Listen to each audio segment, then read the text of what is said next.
ರಾಜ್ಯದ ಗೌರವಾನ್ವಿತ ಮುಖ್ಯಮಂತ್ರಿಗಳು ಕಲಬುರಗಿ ಜಿಲ್ಲೆಗೆ ಬಂದಿದ್ದಾರೆ.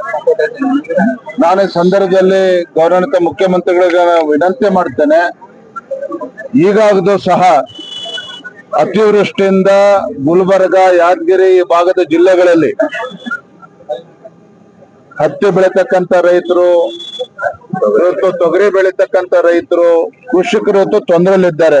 ಮಳೆ ಹೆಚ್ಚಾಗಿರೋದ್ರಿಂದ, ಅತಿವೃಷ್ಟಿಯಿಂದ ಬೆಳೆ ಸಮೀಕ್ಷೆ ಆಗಿ ರೈತರಿಗೆ ಇವತ್ತು ಸಂಕಷ್ಟದಲ್ಲಿರ್ತಕ್ಕಂಥ ರೈತರಿಗೆ ತುರ್ತಾಗಿ ಪರಿಹಾರವನ್ನ ಕೊಡ್ತಕ್ಕಂಥ ಕೆಲಸ ರಾಜ್ಯ ಸರ್ಕಾರ ಮಾಡಬೇಕು. ಇವತ್ತಿನ ಆಗ್ರಹವನ್ನು ಕೂಡ ನಾನು ಮಾಡ್ತಾ ಇದ್ದೇನೆ. ಇನ್ನ ಜಾತಿ ಜನಗಣತಿ ಬಗ್ಗೆ ಮಾತನಾಡೋದಾದ್ರೆ ಇದೇನು ಹೊಸತೇನಲ್ಲ. ಸಿದ್ದರಾಮಯ್ಯನವರಿಗೆ ಒಡೆದಾಳುವ ನೀತಿಯನ್ನ ಅನುಸರಿಸ್ತಾ ಇರ್ತಕ್ಕಂಥ ರಾಜ್ಯದ ಮುಖ್ಯಮಂತ್ರಿ ಸಿದ್ದರಾಮಯ್ಯನವರು ಯಾವಾಗ ಅವರ ಕುರ್ಚಿಗೆ ಕಂಟಕ ಬರ್ತದೋ ಅವಾಗ ಜಾತಿ ಬಗ್ಗೆ ಮಾತನಾಡ್ತಾರೆ, ಜಾತಿ ಜನಗಣತಿ ಬಗ್ಗೆ ಮಾತಾಡ್ತಾರೆ, ಕಾಂತರಾಜ್ ವರದಿ ಬಗ್ಗೆ ಮಾತನಾಡ್ತಾರೆ. ದುರಂತ ಅಂತ ಹೇಳಿದ್ರೆ ರಾಜ್ಯದ ಮುಖ್ಯಮಂತ್ರಿಗಳಾಗಿ ಇವತ್ತು ಎಲ್ಲಾ ಸಮಾಜಕ್ಕೂ ಕೂಡ ನ್ಯಾಯ ಕೊಡಬೇಕಾಗಿರ್ತಕ್ಕಂಥ ಸ್ಥಾನದಲ್ಲಿರ್ತಕ್ಕಂಥ ಸಿದ್ದರಾಮಯ್ಯನವರು ಹಿಂದೂ ಸಮಾಜವನ್ನು ಹೊಡಿತಕ್ಕಂಥ ದುಸ್ಸಾಹಸಕ್ಕೆ ಕೈ ಹಾಕಿದ್ದಾರೆ. ಇವತ್ತು ವೀರಶೈವ ಲಿಂಗಾಯತ ಆದಿಯಾಗಿ ಇತರ ಸಮಾಜಗಳನ್ನ ಹೊಡಿತಕ್ಕಂಥ ಕೆಲಸಕ್ಕೆ ಮುಖ್ಯಮಂತ್ರಿಗಳು ಕೈ ಹಾಕಿರ್ತಕ್ಕಂಥದ್ದು ನಾಡಿನ ದುರಂತ.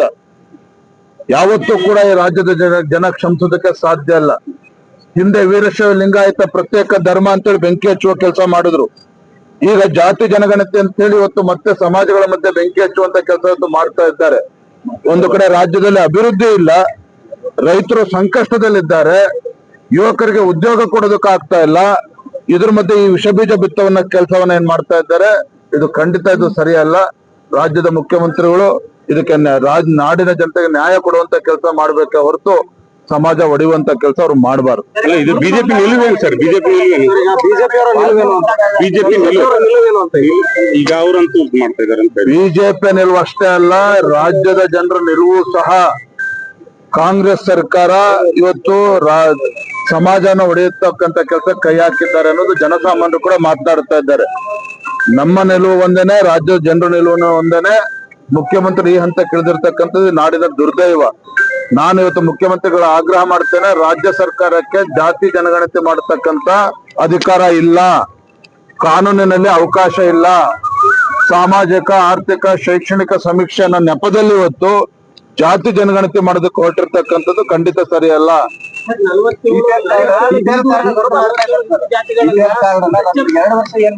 ನೋಡ್ರಿ, ಪಾಪ ಅವ್ರ ಪರಿಸ್ಥಿತಿ ಅರ್ಥ ಮಾಡ್ಕೊಳ್ಳಿ. ಗ್ಯಾರಂಟಿಗಳು ಕೊಡ್ತಾ ಇದ್ದೇವೆ ಅಂತ ಹೇಳಿ ರಾಜ್ಯದ ಆರ್ಥಿಕ ಪರಿಸ್ಥಿತಿ ಎಲ್ಲಿಗೆ ಹೋಗಿ ಮುಟ್ಟಿದೆ ಅಂತ ಹೇಳಿದ್ರೆ, ಇವತ್ತು BPL ಕಾರ್ಡ್ ಕಟ್ ಮಾಡೋ ಕೆಲಸನೂ ಮಾಡ್ತಾರೆ, ಕೇಂದ್ರ ಸರ್ಕಾರದ ಬಗ್ಗೆ ಬೆಟ್ ಮಾಡಿ ತೋರಿಸ್ತಾರೆ. ರೈತರಿಗೆ ಪರಿಹಾರ ಕೊಡೋದಿಲ್ಲ, ಕೇಂದ್ರ ಸರ್ಕಾರ ಬೆಟ್ ಮಾಡಿ ತೋರಿಸ್ತಾರೆ. ರಾಜ್ಯದಲ್ಲಿ ಅಭಿವೃದ್ಧಿ ಮಾಡೋದಕ್ಕೆ ಹಣ ಇಲ್ಲ, ಕೇಂದ್ರ ನರೇಂದ್ರ ಮೋದಿ ಸರ್ಕಾರದ ಬಗ್ಗೆ ಬೆಟ್ ಮಾಡಿ ತೋರಿಸ್ತಾರೆ. ನಿಮ್ಗೇನಕ್ಕೆ ಹಂಗಾರೆ ಜನ ಅಧಿಕಾರ ಕೊಟ್ಟಿರ್ದಾಗ ರಾಜ್ಯದಲ್ಲಿ ಎಲ್ಲವೂ ಕೂಡ ಕೇಂದ್ರ ಸರ್ಕಾರದ ಬಗ್ಗೆ ದೂರೋದೇ ಆದಿದ್ರೆ, ನೀವು ರಾಜ್ಯದಲ್ಲಿ ಕಾಂಗ್ರೆಸ್ ಸರ್ಕಾರ ಬಂದು ಏನ್ ಮಾಡ್ತಾ ಇದೀರಿ? ಕಳೆದ 2.5 ವರ್ಷದಲ್ಲಿ ಯಾವ್ದಾರ ಹೊಸ ಅಭಿವೃದ್ಧಿ ಯೋಜನೆಯನ್ನ ಘೋಷಣೆ ಮಾಡೋಕೆ ಸಾಧ್ಯ ಆಗಿದೆಯಾ? ಇವತ್ತು ಕಲ್ಯಾಣ ಕರ್ನಾಟಕದ ಬಗ್ಗೆ ಇವತ್ತು 12,000 ಕೋಟಿ ಅಂತ ಭಾಷಣ ಹೊಡೆದು ಹೋಗ್ತಿರಲ್ಲ, ಅನುಷ್ಠಾನ ಎಲ್ಲ ಆಗ್ತಾ ಇದೆ. ಇವತ್ತು ಕಲ್ಯಾಣ ಕರ್ನಾಟಕದ ಬಗ್ಗೆ ಇವತ್ತೆಲ್ಲ ಇಷ್ಟೆಲ್ಲ ಮಾತನಾಡ್ತಾರಲ್ಲ, ಇವತ್ತು ಕೂಡ ಶೈಕ್ಷಣಿಕವಾಗಿ ಅತ್ಯಂತ ಹಿಂದುಳಿದಿರ್ತಕ್ಕಂಥ ಜಿಲ್ಲೆಗಳು. ಇವತ್ತು SSLC PUC ರಿಸಲ್ಟ್ಸ್ ಹೋದ್ರೆ ಕೊನೆಯ ಸ್ಥಾನ ಇವತ್ತು ಗುಲ್ಬರ್ಗ ಜಿಲ್ಲೆಗೆ.